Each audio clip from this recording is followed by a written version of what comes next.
नमस्कार दर्शक बंधु आपणकर जदि कुंभ राशि होइथाए तेबे एही भिडियोटी आपणक पई बहुत अधिक गुरुत्वपूर्ण रही कारण यही 2026 वर्षर प्रथमार्ध बा प्रथम 6 मास जानुआरी रु जून पर्यंत अतिक्रम कर सारिलाणी एवं यही समय मध्यरे बहुत गुड़िए नकारात्मक परिस्थितिर सम्मुखीन होइछंती। बहुत गुड़िए दुखर एवं कष्टर समय दे गति करिछंती। आपणक जीवन रे किछि एभली घटना मध्य घटी जाइछि जहाँ आपण आशा मध्य करि नथिले, किंतु चिंतार कौनसी आवश्यकता नाही।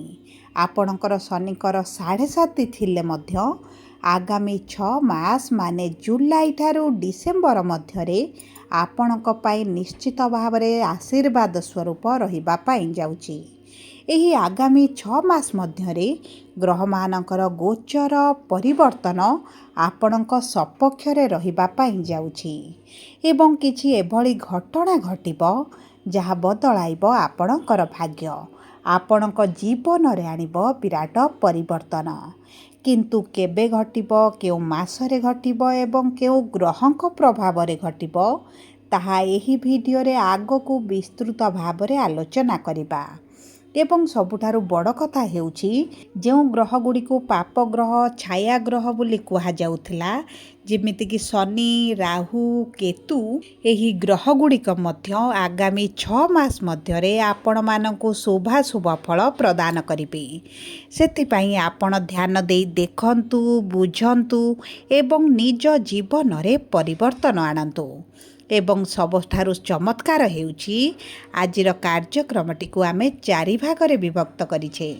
प्रथम 3 भागरे कुंभ राशिर 3 गोटी नक्षत्रर व्यक्ति विशेषंकर आगामी 6 मास केमिति रहिबो, केउ क्षेत्र रे शुभ फल प्राप्ति करिवे, केउ क्षेत्र गुडिकर भाग्य साथ देबा पई जाउछि एवं केउ अभिलाष गुडिक आपणकर पूर्ण हेबा पई जाउछि आलोचना करिबा सहित शेष भागटी रे कुंभ लग्नर व्यक्ति विशेष मानकर आगामी 6 मासटी केमिति जीवो सेही विषय रे आलोचना करिबा।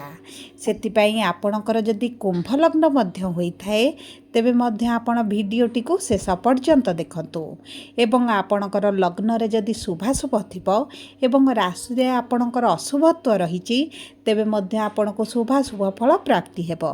जेहेतु लग्न हेउछि आम व्यक्तित्व, आम पर्सनालिटी, आम स्वयं को लग्न बोली कुहा जाए, तेणुकरी लग्नर शुभ अशुभत्व मध्य आम जीवन रे प्रभाव पकाए।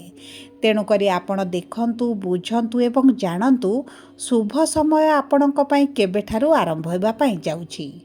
किंतु भिडियोटी को आरंभ करिबा पूर्वरु जदि आपणकर भी कुंभ राशि होइथाए एवं कुंभ लग्न होइथाए एवं आपण भी ईश्वर को आंतरिक भक्ति एवं विश्वास करंती तेबे भिडियोटी को लाइक करंतु। कमेंट बॉक्स रे जय जगन्नाथ, जय माँ लक्ष्मी अवश्य लिखि दियंतु।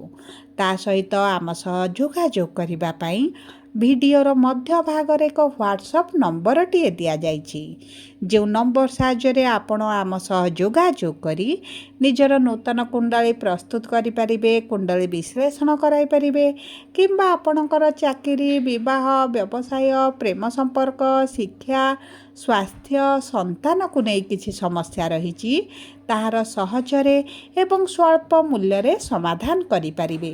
सेथिपई आपण आम सहित भिडियोर शेष पर्यंत जोड़ी होई रुहंतु एवं व्हाट्सएप नंबर माध्यम रे आम सह जोगाजोग करी खूब कम मूल्य रे आपणक समस्यार समाधान करंतु। एबे आसंतु कार्यक्रमटी को आगो को बढ़ाइबा एवं जानिबा आगामी 6 मास आपणक पई केमिति रहिबा पई जाउछि। देखंतु आगामी 6 मास मध्यरे किछि शुभ ग्रह, किछि अशुभ ग्रहंकर राशि परिवर्तन हेबो, चलन रे परिवर्तन देखिबे। देवगुरु बृहस्पति एही जून मास 2 तारिख दिन आपणकर षष्ठ भाव को गोचर करिसंती एवं कुंडलीर जेहेतु षष्ठ भाव को एतेटा शुभ बोली मना जाएनी एवं सेठारे देवगुरु बृहस्पति रही किभली फलाफल देबे ताहा जानिबा सहित राहु केतु जहाकु छाया ग्रह बोली कुहा जाए एवं आपणक राशि रे विराजमान करिथिबारु एवं डिसेम्बर मास 5 तारिख रे आपणक राशि को त्याग करिबा क्षणी की प्रकार लाभ आपणक प्राप्ति हेबो सेही विषय रे आगो को आलोचना करिबा। ତେବେ ସର୍ବପ୍ରଥମେ ଜାଣିବା ଧନିଷ୍ଠା କୁମ୍ଭ ରାଶି ବା 23/11 କୁମ୍ଭ ରାଶିର ବ୍ୟକ୍ତି ବିଶେଷମାନଙ୍କର ନକ୍ଷତ୍ରାଧିପତି ହେଉଛନ୍ତି ମଙ୍ଗଳ ଏବଂ ମଙ୍ଗଳ ବିରାଜମାନ କରିଛନ୍ତି ଆପଣଙ୍କ ଧନର ଭାବରେ ଏବଂ ପଞ୍ଚମ ଭାବକୁ ଏହି ଜୁଲାଇ ମାସରେ ଗୋଚର କରିବେ। ଦେଖନ୍ତୁ ମଙ୍ଗଳ ଆପଣଙ୍କର ଚତୁର୍ଥ ଭାବରୁ ପଞ୍ଚମ ଭାବକୁ ଜୁଲାଇ ମାସରେ ଗୋଚର କରିବା କ୍ଷଣି ଆପଣଙ୍କ କର୍ମକ୍ଷେତ୍ରରେ ବିରାଟ ପରିବର୍ତ୍ତନ ଦେଖିବେ। କର୍ମକ୍ଷେତ୍ରରେ ଯଦି ଟ୍ରାନ୍ସଫର ପେଣ୍ଡିଂ ରହିଥିଲା କିମ୍ବା ଆପଣଙ୍କର ପ୍ରମୋସନ୍ ହୋଇପାରୁନଥିଲା କିମ୍ବା ସାଲାରୀରେ ଇନକ୍ରିମେଣ୍ଟ ହୋଇପାରୁନଥିଲା, ସେହି ସବୁ କ୍ଷେତ୍ରରେ ଭାଗ୍ୟ ଆପଣଙ୍କର ସାଥ ଦେବ। ଆପଣଙ୍କ କର୍ମକ୍ଷେତ୍ରରେ ଆପଣଙ୍କ ପରିବର୍ତ୍ତନ ସହିତ ଜମି ଭୂମି ଯାନବାହନ ସମ୍ବନ୍ଧିତ ଯଦି ସମସ୍ୟା ଲାଗି ରହିଛି ସେହି କ୍ଷେତ୍ରଗୁଡ଼ିକରେ ଶୁଭ ଫଳ ପ୍ରାପ୍ତି କରିବେ।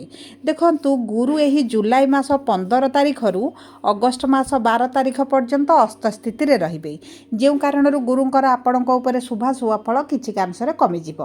କିନ୍ତୁ ଷଷ୍ଠ ଭାବ ଯେହେତୁ ରୋଗ ଋଣ ରିପୁର ଭାବ ହୋଇଥାଏ ଏବଂ ସେଠାରେ ଦେବଗୁରୁ ବୃହସ୍ପତି ବିରାଜମାନ କରୁଛନ୍ତି, ଆପଣଙ୍କର ଯଦି ଲୋନ୍ ହୋଇପାରୁନଥିଲା, ଲୋନ୍ ପାଇଁ ଆପ୍ଲାଏ କରୁଥିଲେ ଏବଂ କିଛି ଦିନ ହେଲା ଅପେକ୍ଷା କରିଛନ୍ତି, ଲୋନ୍ ପାଇଁ ସମସ୍ୟା ହେଉଛି, ତେବେ ସେହି ସବୁ ସମସ୍ୟା ଗୁଡ଼ିକ ଆପଣଙ୍କର ଅଗଷ୍ଟ ମାସ 12 ତାରିଖ ପରେ ନିଶ୍ଚିତ ଭାବରେ ବଦଳିଯିବ।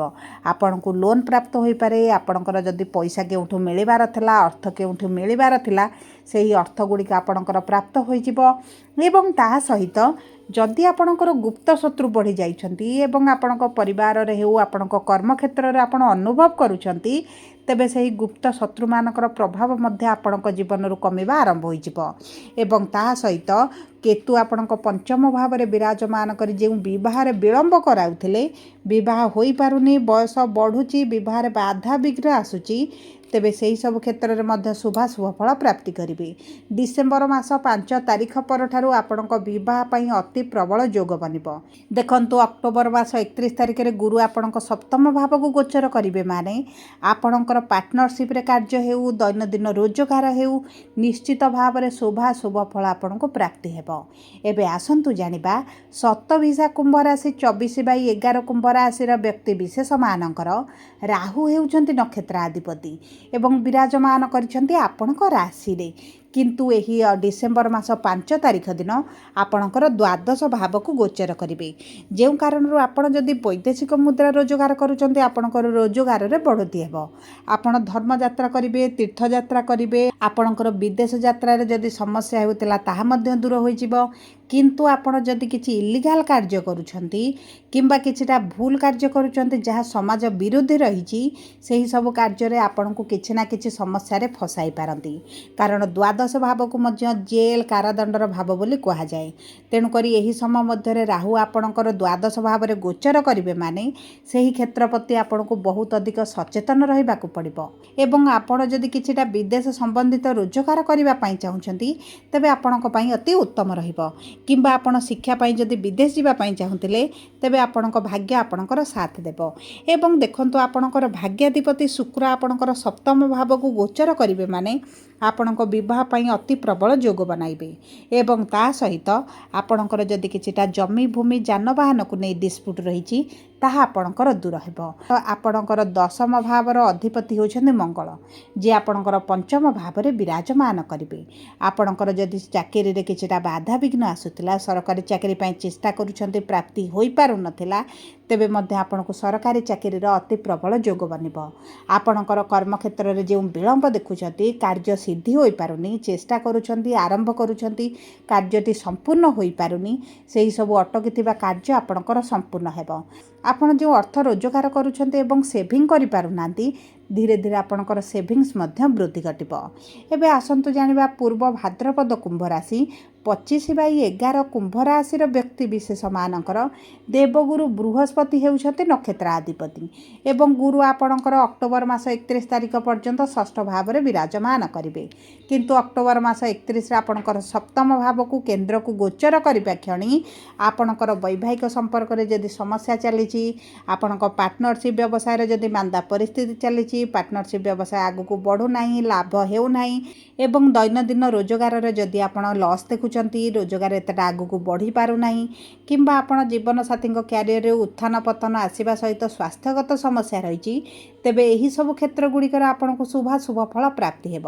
ତା ସହିତ ଆପଣଙ୍କର ଭାଗ୍ୟାଧିପତି ଶୁକ୍ର ଯେତେବେଳେ ଆପଣଙ୍କ ସପ୍ତମ ଭାବରେ ରହିବେ, ମଙ୍ଗଳ ମାଙ୍ଗଳିକ କାର୍ଯ୍ୟର ସ୍ୱାମୀ ମଙ୍ଗଳ ପଞ୍ଚମ ଭାବ ଧର୍ମ ତ୍ରିକୋଣରେ ରହିବେ, ଆପଣଙ୍କ ଗୃହରେ ଶୁଭ କାର୍ଯ୍ୟ ମାଙ୍ଗଳିକ କାର୍ଯ୍ୟ ହେବା ସହିତ ଯେଉଁ ବ୍ୟକ୍ତିମାନେ ପ୍ରେମ ସମ୍ପର୍କରେ ଅଛନ୍ତି, ପ୍ରେମ ବିବାହ କରିବାକୁ ଚାହୁଁଛନ୍ତି କିନ୍ତୁ କିଛି ନା କିଛି ବାଧାବିଘ୍ନ ଆସୁଛି, ଆପଣଙ୍କ ପ୍ରେମ ବିବାହ ମଧ୍ୟ ହୋଇପାରେ। ଏବଂ ତା ସହିତ ଯେଉଁମାନଙ୍କର ସନ୍ତାନ ସୁଖରୁ ବଞ୍ଚିତ ରହିଛନ୍ତି, ସନ୍ତାନ ପ୍ରାପ୍ତି ହୋଇପାରି ନାହିଁ, ତେବେ ମଧ୍ୟ ଆପଣଙ୍କୁ ସନ୍ତାନ ସୁଖ ପ୍ରାପ୍ତି ହେବ। ଏବଂ ସବୁଠାରୁ ବଡ଼ କଥା ହେଉଛି ଆପଣଙ୍କର ରୋଜଗାରର ବୃଦ୍ଧି ହେବା କାରଣରୁ ଆର୍ଥିକ ସ୍ଥିତିରେ ଧୀରେ ଧୀରେ ଆପଣ ଭଲ ପରିସ୍ଥିତି ଆଡ଼କୁ ଗତି କରିବେ। ଏବେ ଆସନ୍ତୁ ଜାଣିବା କୁମ୍ଭ ଲଗ୍ନର ବ୍ୟକ୍ତିବିଶେଷମାନଙ୍କ ପାଇଁ ଆଗାମୀ ଦିନ ଗୁଡ଼ିକ କିଭଳି ରହିବ। ଦେଖନ୍ତୁ ଆପଣଙ୍କ ଲଗ୍ନାଧିପତି ଦ୍ୱିତୀୟ ଭାବରେ ଥିବାରୁ ଆର୍ଥିକ ସମସ୍ୟା, ମାନସିକ ଦୁଶ୍ଚିନ୍ତା, କାର୍ଯ୍ୟରେ ମନ ନ ଲାଗିବାକୁ ନେଇ ଆପଣ ବିଭିନ୍ନ ପ୍ରକାର ଯେଉଁ ସମସ୍ୟାର ସମ୍ମୁଖୀନ ହେଉଛନ୍ତି, ସେହି ପରିସ୍ଥିତିରୁ ଆପଣ ବାହାରକୁ ଯିବା ପାଇଁ ଯାଉଛନ୍ତି। କିନ୍ତୁ ଜୁଲାଇ ମାସରେ ଶନି ଯେହେତୁ ବକ୍ରି ସ୍ଥିତିକୁ ଆସିବେ, ଆପଣ ଯଦି ସଠିକ୍ ମାର୍ଗରେ ଅର୍ଥଟିକୁ ରୋଜଗାର କରିବେ, ତେବେ ଆପଣଙ୍କର ଅର୍ଥଟି ବୃଦ୍ଧି ଘଟିବ। ଯଦି ଆପଣଙ୍କର ଅର୍ଥଟିକି କିଛି ସର୍ଟକଟ୍ ମାଧ୍ୟମରୁ ରୋଜଗାର କରୁଛନ୍ତି, ତେବେ ଆପଣଙ୍କର ଅର୍ଥ ନାଶ ଯିବାର ମଧ୍ୟ ସମ୍ଭାବନା ଅଛି। ତେଣୁକରି ଆର୍ଥିକ ସ୍ଥିତି ଆପଣଙ୍କ କର୍ମ ଉପରେ ସମ୍ପୂର୍ଣ୍ଣ ଭାବରେ ନିର୍ଭର କରୁଛି। ଶନିଙ୍କର ତୃତୀୟ ଦୃଷ୍ଟି ଚତୁର୍ଥ ଭାବକୁ ଥିବା କାରଣରୁ ମାଆଙ୍କ ସ୍ୱାସ୍ଥ୍ୟରେ ଯେଉଁ ସମସ୍ୟା ଆସୁଛି ତାହା ମଧ୍ୟ ଦୂର ହୋଇଯିବ।